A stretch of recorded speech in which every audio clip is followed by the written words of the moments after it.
Rosalind Hale had spent 9 years learning how to disappear into a room full of powerful people while still being the smartest one in it. She knew when to speak, when to let silence do the work, and when a raised eyebrow said more than a closing argument ever could. Tonight, she wasn't supposed to need any of those instincts. Tonight was supposed to be easy. She stood in front of the mirror in their apartment on Lakeshore Drive, fastening the clasp of a thin gold necklace, watching her husband knot his tie in the reflection behind her. Silas Bennett had never been a man who cared much for mirrors. He tied his tie the same way every time, hands steady, eyes somewhere else entirely, usually on a spreadsheet only he could see. "You don't have to come tonight," Rosalind said, for the third time that week. "I know these dinners aren't your thing." "I want to be there," Silas said. "You made partner. That's not a small thing. It's not official yet. It's a dinner, a test disguised as a celebration." She turned to face him. "Just brace yourself. Whitfield's partners have a way of making people feel small if they don't already have a title in front of their name." Silas smiled, the kind of small, unreadable smile she'd fallen in love with a decade ago, back when he was just a quiet economics graduate who fixed her laptop at a coffee shop and never once tried to impress her. "I've been called worse things than small," he said. She didn't know, not yet, how true that would turn out to be, or how wrong the partners of Whitfield and Cole were about to be. The private dining room at Corbin's Chop House sat on the top floor of a building overlooking the Chicago River, all dark wood and low amber light, the kind of place where a steak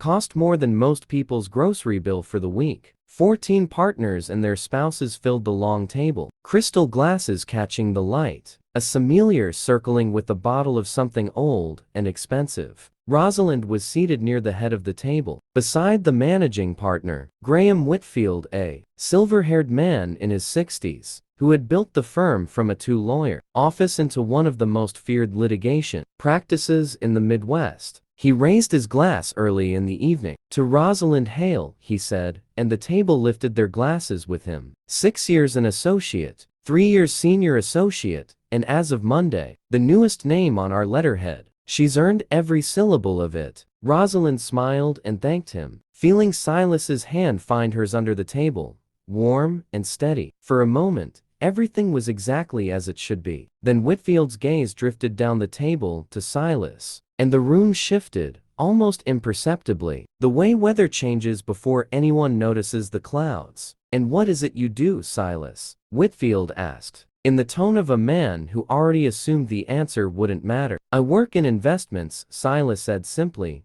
cutting into his steak. "Mostly holding companies, real estate, some infrastructure." It was, Rosalind would later think, the most honest and least revealing sentence a man could construct. A partner named Desmond Cray, 2 seats down, let out a short laugh into his wine glass. "Investments," he repeated, like the word itself was a punchline. "That's a nice way of saying you manage your wife's money, isn't it?" A ripple of laughter moved down the table, polite at first, the kind that could be walked back with a joke. Silas didn't flinch. He simply took a sip of wine and set the glass down without a word. Rosalind felt her jaw tighten. "He runs his own firm, Desmond," she said, keeping her voice light, professional, the voice she used when a judge tried to bait her. "It's not exactly a hobby." Sure, Desmond said, waving a hand. "No offense meant. It's just most of the husbands at this table are surgeons, judges, one of them's a federal prosecutor, and you've got," he gestured vaguely at Silas with his fork, "a guy who does spreadsheets. I mean,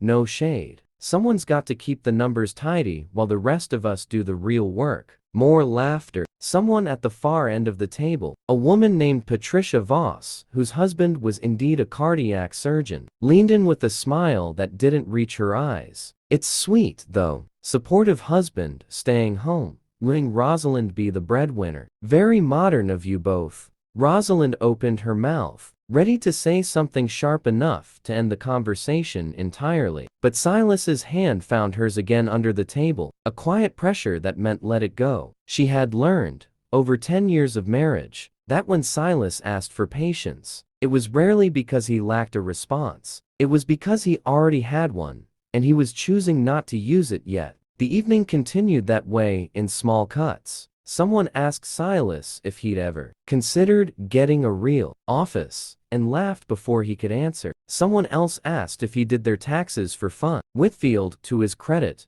tried once to steer the conversation elsewhere, but the wine had loosened tongues, and the table had found its evening's entertainment. Rosalind watched her husband absorb each comment with the same even expression, the one he wore during difficult board calls, the one that gave nothing away. She had seen that face before, the night his father's small manufacturing company nearly folded, the year he spent quietly buying back its debt piece by piece until it was his. She had seen it the day he stood in an empty warehouse in Pilsen and told her, calmly, that he was going to turn it into something. She knew what that face meant. It meant Silas Bennett was doing math in his head, and somebody was about to lose. It was Desmond Cray, emboldened by a second bottle of Cabernet, who finally pushed too far. Honestly, he said, loud enough for the whole table to hear, I don't know how you sleep at night, Silas. Your wife's about to be a name partner at one of the best firms in Chicago, and you're managing some real estate LLCs from your kitchen table. Doesn't it bother you? Being the least impressive person at every dinner your wife's firm throws? The table went quiet in the particular way rooms go quiet when everyone senses a line has finally been crossed. Rosalind felt her pulse in her throat. She was 2 seconds from standing up. Silas set down his fork. He looked at Desmond not with anger, not even with much interest. The way a man might look at a fact he already knew and was simply confirming. Desmond, Silas said, can I ask you something? How's the lease renewal going? The one Whitfield and Cole has been negotiating for the 40th floor. Desmond blinked. That's firm business. How would you even know about that? Because I own the building, Silas said. For a moment, nobody moved. A waiter refilling water glasses paused mid-pour, sensing something had shifted in the room's air pressure. I'm sorry, Whitfield said slowly, setting down his own glass. Bennett Holdings acquired 233 South Wacker 18 months ago, Silas said, his tone still perfectly level, the same tone he'd used to describe his job as Spreadsheets and holding companies. An hour earlier, it's one of maybe 11 properties in our portfolio. I don't usually mention it, because frankly, it's not that interesting at dinner parties. But since Desmond brought up the lease renewal, yes, I know about it. I'm the one who has to sign off on it. Rosalind sat very still, watching the color drain from Desmond Cray's face in real time. You're Bennett, Whitfield said, the pieces visibly assembling themselves behind his eyes. Bennett Holdings, the infrastructure group that bought out Larchmont Properties last year. That's you. That's me, Silas said, though I'd appreciate it if we kept discussing the lease terms through the proper channels. I try not to let ownership interfere with tenant relationships.